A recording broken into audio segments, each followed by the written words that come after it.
반갑습니다. 이번 시간에는 논리적이면서도 독자를 끄는 고품격 문장 쓰기 6대 준칙에 대해서 알아보겠습니다. 저는 삼수기 통합문술교육론 저자 김슬웅입니다.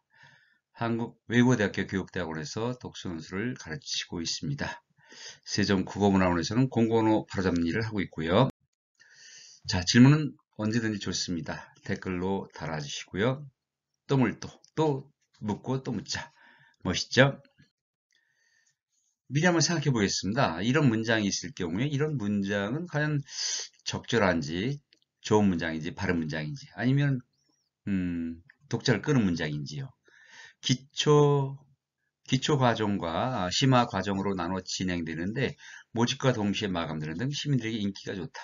물론 이제 이 문장이 어떤 글 속에 쓰이냐에 따라 이 문장의 의미와 가치는 좀 달라지, 달라지겠죠. 그게 이제 맥락에 따른 이제 의미가 될 텐데요. 그래도 이 한 문장으로 봤을 때는 어떤 특징이나 문제가 있는지 한번 생각해 보시도록 하고요. 답은 뒤에서 말씀드리겠습니다. 자, 우리가 문장을 잘 쓰기 위해서는 이렇게 바른 문장, 좋은 문장, 알맞은 문장을 일단 구별해 보는 전략이 필요하다고 필요합니다. 그래야 규범 중심의 바른 문장과 어떤 내용 중심의 좋은 문장, 그다음 맥락 중심의 알맞은 문장 이렇게 나눌 수가 있는데요. 자, 바른 문장이라는 건 그야말로 그 규칙적이고 체계적이고 보편적인 문법을 잘 지킨 문장, 마치법 규범에 맞는 문장, 주어 서술어가 명확하고 수식 관계가 정확한 문장, 이런 문장을 말합니다. 좋은 문장이라는 것은 그 내용이 사실 기초하고 뭐 진정성 있고 또 소통을 잘할 수 있는 내용, 독자를 지향하는 그런 내용을 담은 또는 그런 문체를 지향하는 그런 문장이 좋은 문장입니다. 알맞은 문장은 그야말로 맥락에 알맞다는 얘기니까요. 그 맥락은 크게 보면 이제 상황 맥락이 있고요. 배경, 사회적 배경, 문화적 배경, 역사적 배경 이런 배경이 있는데 그런 배경 맥락 또는 이제 글 맥락으로 보면 이제 문맥이라고 볼 수 있겠고요. 이런 문맥에 알맞은 문장. 음. 그리고 실제로는 이제 이런 세 가지 문장이 이제 복합적으로 나타나겠죠. 뭐 바른 문장이면서 좋은 문장이고 알맞은 문장이면 최고의 문장이 되겠죠. 그렇다고 또 이게 서로 일치하는 건 아닙니다. 예를 들면 우리가 그 뭐 사투리로 어떤 문장을 썼는데 참 맛깔스럽고 그죠? 좋은 문장이죠. 좋은 문장으로서의 그런 사투리 문장이 있을 경우에 그런 경우는 이제 표준 규범을 지키지 않았기 때문에 바른 문장은 아니죠. 바른 문장은 아니지만 좋은 문장이 되는 것이고요. 자, 이렇게 이제 그 바른 문장, 좋은 문장이 알맞은 문장이 맥락에 따라서 그 결합 양상이 좀 달라집니다. 아무튼 그 작자와 독자의 관계 속에서 우리는 글을 쓰는 작자가 이런 문장에 대한 여러 가지 특성에 대한 어떤 전략을 알고 거기에 따라서 이제 적절하게 맥락에 맞게 잘 쓰면 바로 독자를 끌어들이는 또는 독자에게 강하게 전달하는 그런 문장을 쓸 수 있는 것입니다. 자, 그러면 문장을 잘 쓰기 위해서 우리가 이제 문장의 짜임새를 좀 알아야 되는데 이거 사실 뭐 초등학교 때부터 이렇게 쭉 배우는 겁니다.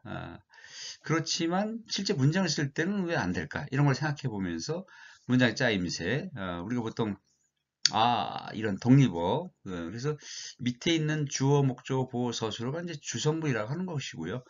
자, 이런 주어, 목적어, 서술어를 꾸며주는 주어를 꾸며주는 관형어, 목적을 꾸며주는 관형어, 서술을 꾸며주는 부사가 되는 거죠. 이런 꾸며주는 성분을 부석 성분이라고 합니다. 이 꾸며주는 또는 그 특정 자리에 그 문장 속에 문장이 들어갈 때 그걸 절이라고 하죠. 그래서 주어 자리에 이렇게 또 주어 서술로 이렇게 문장이 들어가면 뭐 명사절이 되는 거고요. 관형어 자리에 그 절이 들어가면 관형절이 됩니다.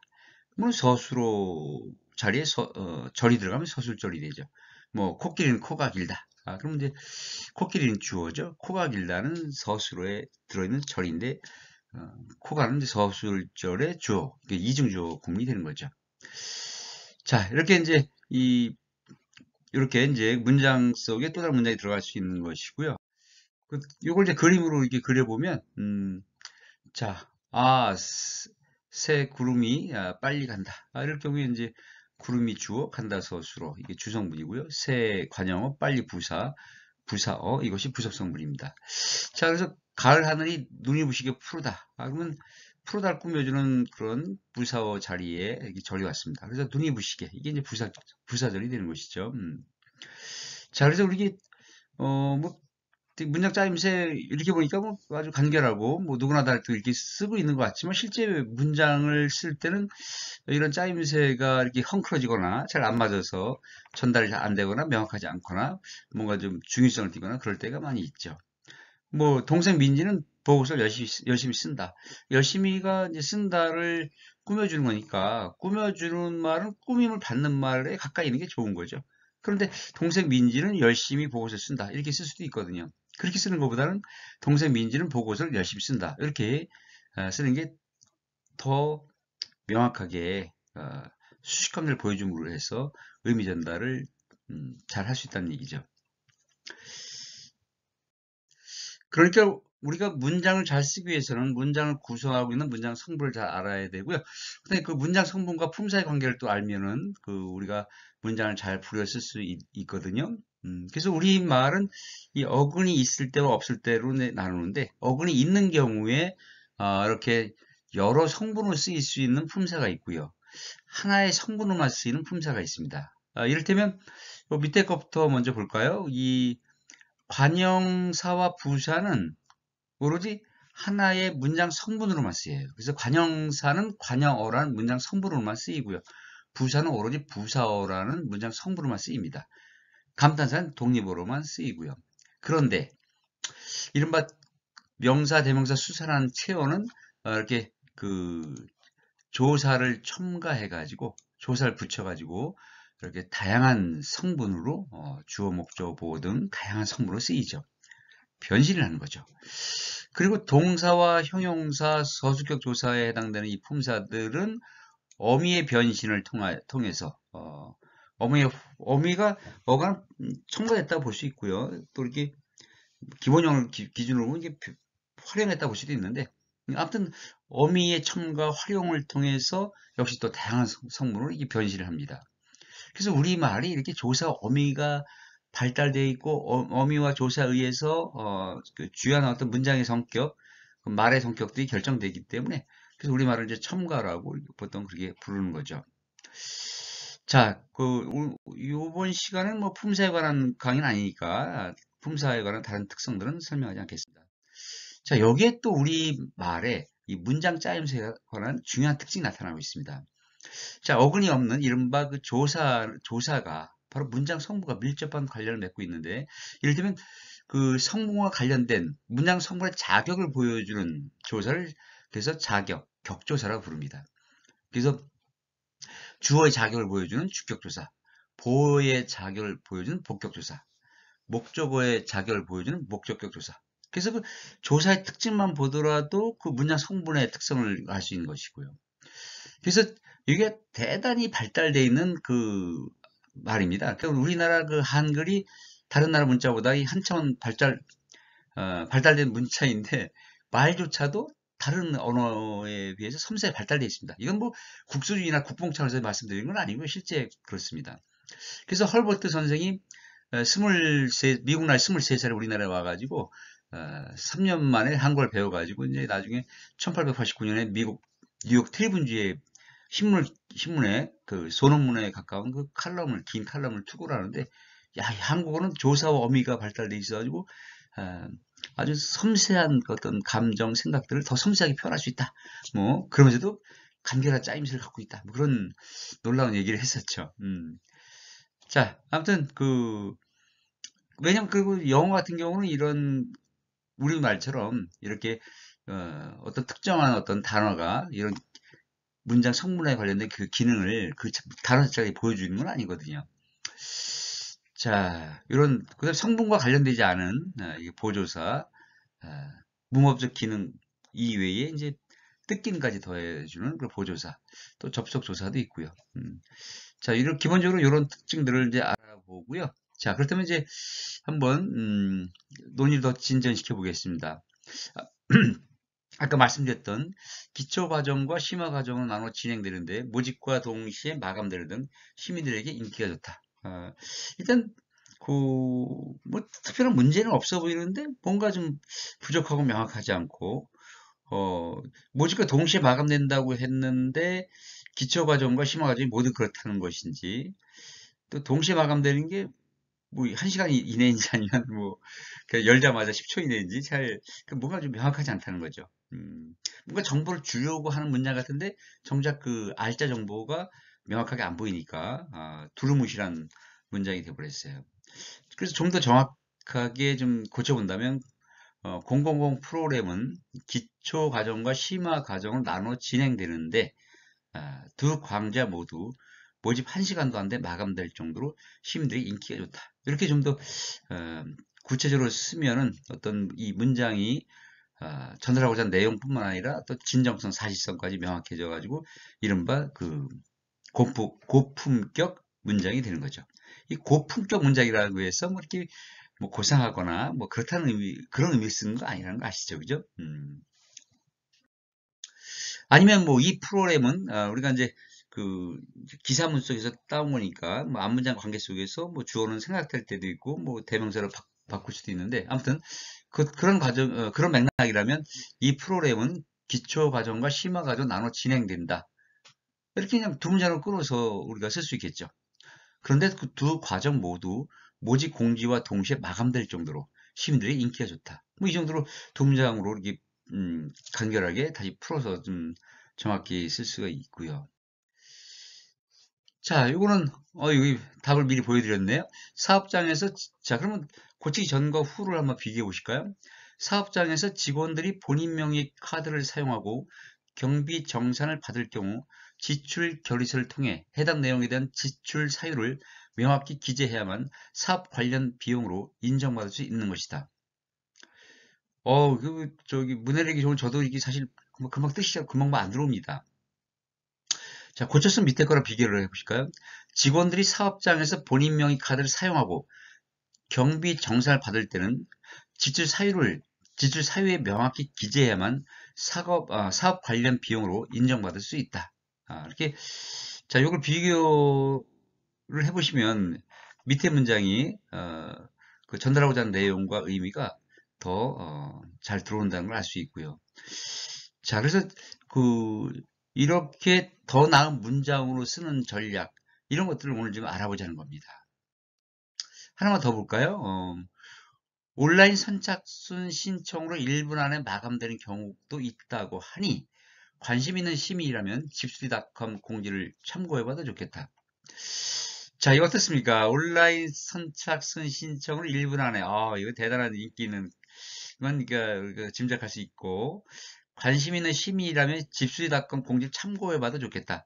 그럼 참고하면 좋을 것 같은데 어떻게 무엇을 참고해야 되는지 참고해봐도 좋겠다. 이거 참고하라는 건지 말라는 뭐 좋겠다고 하니까 뭐 참고하라는 것 같긴 한데 뭔가 좀 딱딱 떨어지는 맛이 좀 적죠. 그래서 온라인 선착순 신청이라 1분 안에 마감될 때도 있다고 하니 자, 이렇게 이제 적절하게 문장보를 사용해주는, 문장보가 들어갈 때 안 들어갈 때, 이게 또 문장의 짜임새가 달라지고 전달 효과가 달라지죠. 관심 있는 시민은 집수리닷컴 공지를 미리 확인하는 건 아니겠습니까? 그죠? 미리 확인해 신청 마감을 뛰어넘는 승리자가 될 수 있다. 우리가 논리적인 문장 차원에서 오늘 강의를 하고 있지만, 논리적인 문장이라 하더라도, 기본 내용을 명확히 하고, 사실관계 명확히 하면서, 이렇게 신청 마감을 뛰어넘는 승리자가 될 수 있다. 아주 그 문학적 표현을 딱 결합하니까 논리적인 내용을 유지하면서도 대단히 읽고 싶은 문장, 그죠? 전달 잘 되는 문장 뭐 이렇게 막 될 수 있죠. 그래서 이 신청 마감을 뛰어넘는 승자가 될 수 있다. 그러니까 이 집수닷컴 공지를 미리 확인하는 것이야말로 승리자가 되는 좋은 정보가 될 수 있다는 걸 보여주고 있습니다. 자, 그래서 이제 6가지 준칙을 좀 말씀드리면요. 자, 조사를 사랑하라. 가까이 할 때와 멀리 할 때를 제대로 구별하라. 이렇게 해놨는데요. 어떤 내용일까요? 자, 이를테면 이 연구의 목적은 훈민정 해례본 간행 후 조선 말까지 훈민정음 발달에 여성이 어떤 구실을 해왔는가를 밝힌 것이다. 자, 뭐, 의미 전달 큰 문제는 없어 보입니다. 무슨 얘기인지 알겠는데, 이럴 경우에 어떤 조사 측면에서 어떤 것들을 좀 다듬으면, 더 좋겠는가. 그래서, 그럼 뭐, 우리가 조사를 다듬다고 할 경우에 조사를 뺄 수도 있고, 바꿀 수도 있고, 뭐, 생각된 걸 더할 수도 있죠. 그래서 뭐 이 연구의 목적은 이렇게 의라는 건 뭐 우리말의 그 주요 특성이기도 합니다. 뭐 일본의 영향으로 많이 일제강점기 때 뭐 늘었다는 것은 늘어가지고 좀 어색한 의자가 많긴 한데 그렇다고 다 일본식이라고 보면 안 되고요. 의는 원래 우리말에 있는 거니까요. 그래서 이럴 경우는 이제 뭐 여기서 의라는 관역격 조사가 꼭 있어야 되는 건 아니니까 그냥 차라리 그냥 이 연구 목적은 이렇게 하면 좀 더 간결해진다는 거죠. 국민 해례본 간행 이렇게 조사를 생략해서 이 낱말을 이렇게 나열할 경우에 좀 의미가 좀 모호해지는 경우가 있죠. 그러니까 이 연구의 목적은 여기서는 의를 빼므로 인해서 뭔가 전달 효과가 강해지는데 이 해례본 간행 후 여기서는 뭔가 이제 해례본을 뭔가 좀 간행했다라는 그 서술어의 목적을 명확히 하기 위해서 목적격 조사를 붙이는 게 더 명확해지는 거죠. 그래서 이제 이 연구 목적은 흥미적 해례본을 간행한 후 이렇게 이렇게 그뭐 의를 빼고 의를 넣고 뭐 이런 이렇게 뭐 살짝 빼고 더하기만 했는데 문장이 좀 더 간결하고 그러면서도 전달하고자 하는 내용을 더 명확히 전달하는 그런 문장이 됐습니다. 자, 이 문장 어떻습니까? 여성들의 한글 편지에 의한 훈민정 발달 의의는 공공성, 관계성, 정체성과 주체성, 표현성 측면에서의 의미를 분석했다. 뭔가 역시 뭐 뭐라고 하는 건 알겠는데, 그죠? 뭔가 좀 어색하기도 하고, 그죠? 뭐 지금 뭐가 지금 문장이 아주 그 정확하게 전달이 안 될 때는 읽어보면 그만합니다. 읽어보면 뭐가 꺽꺽거리듯이 뭐가 목에 걸린 듯이 이게 잘 안 읽혀져요. 그래서 여성들의 한글 편지에 의한 훈민정 발달 의의는 공공성, 관계성, 정체성과 주체성, 표현성 측면에서의 의미를 분석했다. 이게 잘 들어오지도 않고 그래요. 그래서 딱 이렇게 고쳐볼까요? 여성들 한글 편지로 말미암은 훈민정 발달 의의는 공공성, 관계성, 정체성과 주체성, 표현성 측면에서 그러니까 이 측면에서의 의미라고 했는데 그러니까 이 측면이라는 이런 관계성, 뭐 주체성, 표현성 이게 이제 그 분석하는 거에 기준이 되는 거잖아요, 그죠? 그 기준을 명확히 해야만이 분석했다라는 의미가 명확히 드러나는데 측면에서 의미를 분석했다. 그러면 이게 기준과 기준으로 인한 분석 대상이 모호해집니다, 그죠? 그래서 의자를 빼니까 측면에서 분석했다. 이 기준과 분석 기준을 명확히 하니까 이 문장이 좀 더 뚜렷하고 아주 전달 효과가 높아졌죠. 자, 두 번째 준칙입니다. 용언 어민을 사랑하라. 섬세한 활용. 그래서 문장은 빛난다. 그래서 이 진짜 우리말의 가장 중요한 특징이 이제 조사 어미인데, 그리고 어미를 잘 부렸어야 되는 거죠. 그래서 그 어미를 어떻게 부렸느냐에 따라서 이 문장 짜임새가 달라지고 연결이 달라지고 의미도 달라지고 뭐 그렇습니다. 자, 이 문장에서 이 어미만 고쳐보시죠. 그동안 한글 역사에 관한 연구 자체가 적고 얕지만 한글과 여성 관계를 본격적으로 연구한 역사도 짧다. 자, 일단 그 쉼표로 잘 끊어놨고요. 그죠? 그러면 그럴 경우 이제 선행절과 후행절을, 문장 속에 문장이 있을 때 그걸 절이라고 부른다고 했죠. 그래서 그동안 한글 역사에 관한 연구 자체가 적고 얕다. 이 내용과 한글과 여성관을 본격적으로 연구한 역사도 짧다. 뭐 역사도 짧대요. 그죠?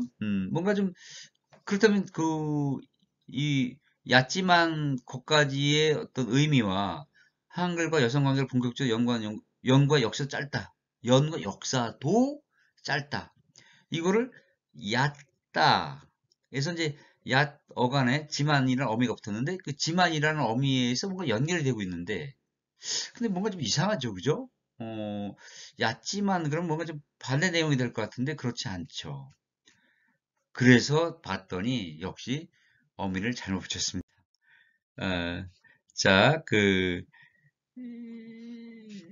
어미를 잘못 붙였는데요. 그 어떤 의미가 붙었을까요? 그거 얘기하죠. 잠깐 우리가 좀 재밌는 얘기 해드릴까요? 한국의 놀란 매력, 어미 변신. 자, 이 웃다, 이 남지순 그 교수님께서 이제 이렇게 만든 책에서 제가 인용했는데요. 웃다의 활용표, 놀라지 마세요. 그죠? 이 모두 1874개나 됩니다. 그러니까 여기서 웃는다, 웃으신다, 웃었습니다. 뭐 웃었길래 웃었으니까 이런 그 종결어미, 연결어미 모든 어미를 합치니까 1874개나 돼요. 이렇게 많을 줄 모르셨죠. 물론 요거는 이제 우리가 활용 가능한 그 틀에 따라서 생성해낸 거기 때문에 실제로는 안 쓰는 것도 많을 겁니다. 안 쓰는 게 많다 하더라도 1874개나 나온다는 건 참 놀라운 거죠. 그래서 외국인들이 이런 걸 좀 많이 어려워하는 거죠. 우리는 뭐 모국어 화자들은 직관적으로 쓰기 때문에 이걸 뭐 다 외워야 되는 것도 아니고 그냥 뭐 두루두루 문맥에 의해서 맥락에 의해서 아는 거니까. 근데 외국인들은 이거를 이제 하나하나 배워야 되고 뭐 또 어떤 때는 뭐 외우기도 하고 막 해야 되니까 힘든 거죠. 그래서 이제 그런데 우리 모국어 화자들조차도 이 어미를 잘못 써가지고 이제 아까처럼 이렇게 오류가 나오는 문장을 쓸 수 있는 거죠. 자, 그래서 고쳐봤더니 그동안 한글 역사에 관한 연구 자체가 적고 얕을 뿐더러, 그죠? 얕을 뿐더러 한글과 여성 관계를 본격적으로 연구한 역사도 짧다. 이 진짜 그 을 뿐더러라는 그 어미를 바꾸고 나니까 앞뒤 문장의 관계가 명확해지면서 어, 그 앞에 선행절과 후행절을 연결하는 의도라든가 그런 것들이 아주 그 분명하고 더 강력하게 의미를 전달하는 그런 문장이 됐습니다. 자, 세 번째 준칙이죠. 상토를 날려라. 그렇지 않으면 상토가 그대를 잡아먹는다. 진짜 이 상토에 막혀가지고 막 그냥 그 읽기 힘든 또는 그 뭐랄까 좀 상투적인 그런 문장들을 많이 쓰는 경우가 많습니다. 어떤 게 있을까요? 자, 보십시오. 한글과 여성에 대한 융합적 연구를 통해 여성에 의한 한글 문화의 실체를 밝혀보자는 것이다. 우리 세종국어문화원은 이제 공공언어라든가 약관, 뭐 회사 약관, 뭐 이런 것들을 바로잡아주는 그런 일을 합니다. 그래가지고 또 가끔은 이제 이 석박사 학생들이 논문을 이렇게 교정을 받아라고 또 의뢰를 해오기도 하고 막 그래요. 뭐 그리고 어떤 기관에서는 이제 그 문화재 관련된 거를 그냥 뭐 100쪽도 넘게 막 가져오고 막 그랬습니다. 근데 어떤 그 학생이 보내준 이 학위 논문에서 보니까 상투가 계속 막 그냥 남발이 돼, 남발. 근데 그 학생은 모르고 있는 거죠. 자기가, 진짜 막 상투어, 그것도 의미 전달에 별로 도움이 안 되는 걸 막 계속 반복하고 있었다는 걸 모르고 있는 거죠. 그래서 이제 뭐 저는 이제 대학원에서도 대학생들이 대학원생도 지도하지만 그럴 경우에 이제 음, 고쳐주는 것보다도 그런 걸 알려주는 게 더 중요하죠, 사실은. 그죠? 자, 이 통해라는 거, 의한, 이런 게 많이 쓰였는데, 그걸 한번 줄을 그어볼까요? 뭐 이렇게 한다든가, 그죠? 그래가지고, 요즘 뭐, 그 컴퓨터로 줄을 쓰니까, 뭐, 그 줄 긋는 거 뭐 쉽지 않습니까? 그래서 처음부터 끝까지 통해와 의한만 그냥 줄을 그어본 거죠. 그랬더니 막 진짜, 한 논문 안에 그냥 수십 개가 나오는 거죠. 그래서 아니, 내가 이런 상토를 남발하였다. 이걸 이제 들게 알았던 거고. 물론 이런 남발이 뭐 잘못된 건 아니죠. 그죠? 그런데 잘못된 건 아닌데 그렇게 그 남발하면서 생기는 문제가 있을 수 있고. 그다음에 이런 경우는 어떻습니까? 연구를 통했다고 했는데 그럼 연구를 통했다는 게 뭐죠? 뭐 연구를 해서 그런 거 아니면 뭐 연구를 하다가 뭔가를 뭐 그걸 뭐 깨달음이 있어서 그걸 통해서 했다는 건가? 뭐 연구를 했다는 건가? 아니면 뭐 과정을 뭐 거쳐서 했다든가? 뭔가 통해라는 말이 쉽게 쓸 수 있는 대신에 그만큼 그 진짜 여기서 전달하고자 하는 내용을 두루뭉실하게 뭉개버리는, 모호하게 만드는, 도대체 융합적 연구에 뭘 통했다는 건지 를 파악하기 어렵게 만드는 거죠. 여성에 의한, 이건 뭐 여성이 주체인 것 같은데, 그죠? 뭔가 그 여성 주체가 어떻게 했다는 건지도 좀 모호해지는 것 같고요. 그래서 이렇게 상투어를 전부 다 쓰지 말라는 얘기가 아니고요. 일단 처음으로 이렇게 좀 줄을 그어가지고 바꿀 수 있는 건 최대한 바꾸는 거죠. 그 문맥에 맞게 좀 더 구체적으로.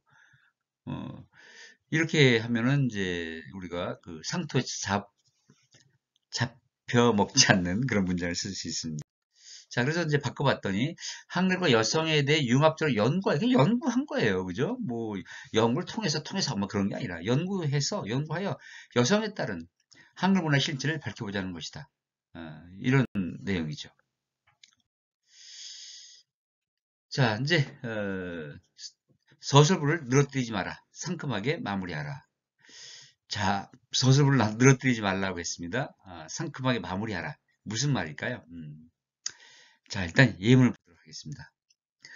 그래서 학교에서건 학원에서건 논술 교육을 국어교사에게 맡기는 경우가 대부분이다. 이렇게 나와 있습니다. 요거는 이렇게 서술을 늘어뜨리는 좀 안 좋은 사례 중에서 비교적 좀 약한 사례입니다. 진짜 뭐 문제 있는 건 이런 거죠.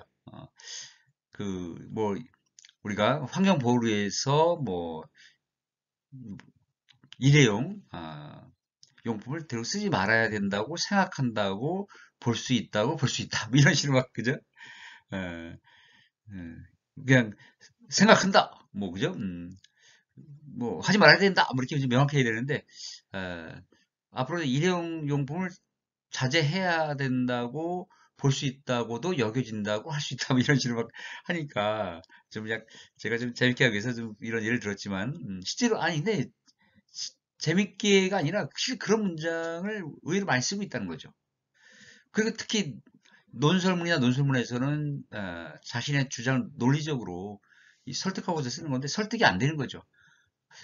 쓰지 말자! 이래도 설득될까 말까 하는데, 그죠?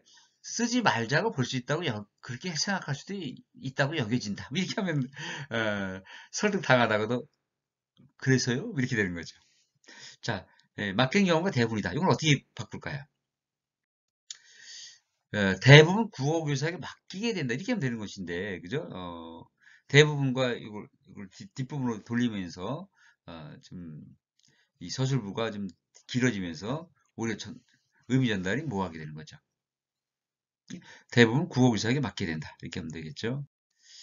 자, 다음은 이제 피동형과 사동형은 꼭 필요한 경우에만 쓰라. 자, 뭐, 피동형, 영어와 일본어의 수동태. 자, 실제 예문을 보면 논설문은 논리적인 설득이 되어야 하기 때문에 주장과 이해에 대한 근거가 글의 핵심이 된다. 뭔가 설득을 강조할 설득의 능동성. 우리가 피동에 반대는 능동이지 않습니까? 뭐 그런 게 초점인데 막상 되어야 이렇게 피동 형식의 문장을 쓰니까 이게 좀 꺽꺽거리는 문장이 됐다 그런 얘기죠. 그래서 뭐 설득을 해야 하기 때문에 이해는 되는 건데 이렇게 마치 애둘려서 얘기하듯이 하니까 오히려 그 문장이 전달력과 떨어지는 거죠. 그렇다 피동형 문장을 쓰자 말자는 건 아니고요. 그래서 우리가 뭐 피동을 쓸 상황 맥락에 따라서 피동을 쓸 때가 있겠죠. 근데 다만 그렇지 않은 경우에 쓰니까 이게 문제가 된다는 것이죠. 자, 다음에 우리가 이제 사동편과 이제 관련돼 있는 이 시키다는 걸 많이 남용을 하게 되는데요. 교육과정과 결부시켜 좀 더 구체적으로 구별해보자. 뭐, 시킨다고 하면 시키는 뭔가 대상이 있어야 되는데, 여긴 그런 것도 없는데, 그냥 결부시켜 이렇게 썼죠. 그러다 보니까 이게 뭔가 좀 의미가 모호해지는 거죠. 그래서 교육과정 결부한 거죠. 결부하여 누구 시켜서 하는 게 아니고 교육과정과 결부하여 좀 더 구체적으로 구별해보자 이렇게 하면 되겠죠. 수식어와 피수식어는 가까이서 사랑을 나누게 하라 이렇게 제가 재밌게 좀 표현해봤는데요. 당연히 가까이 있어야 되는 거죠. 떨어뜨리면 자, 다음 사례를 보도록 하겠습니다. 이때 어문 생활이라 함은 문자 중심의 언어 생활 주체가 어떤 맥락에서 어떻게 문자를 부려 사회적 구실을 해왔는가에 대한 총체적 접근이라 할 수 있다. 뭐 어떻게라는 부사가 뭔가를 서술을 꾸며줘야 되는데 이 문자를 꾸며주는 건 아니겠죠, 그죠? 뭔가 보니까 그죠? 어떻게 부렸어서 뭐 이런 맥락 같은데 이 어떻게가 문자 그 수식하고자 하는 부려 또는 부렸어서 그걸 가깝게 해서 떨어졌어요. 그러다 보니까 이게 모호한 문장이 됐습니다. 그래서 이렇게 어떤 맥락에서 문자를 어떻게 부렸어서 그래서 이 어떻게가 부렸어서 그 어떻게라는 수식어가 수식을 받는 부렸어서를 가까이 있으니까 부렸어서도 살고 어떻게라는 부사어도 제 기능을 잘 드러내서 문장이 아주 깔끔하게 됐습니다. 자, 이렇게 그 뭐 많지는 않지만 6가지 준칙을 통해서 우리가 바른 문장, 좋은 문장, 알맞은 문장을 쓰는 그런 맥락을 짚어봤습니다.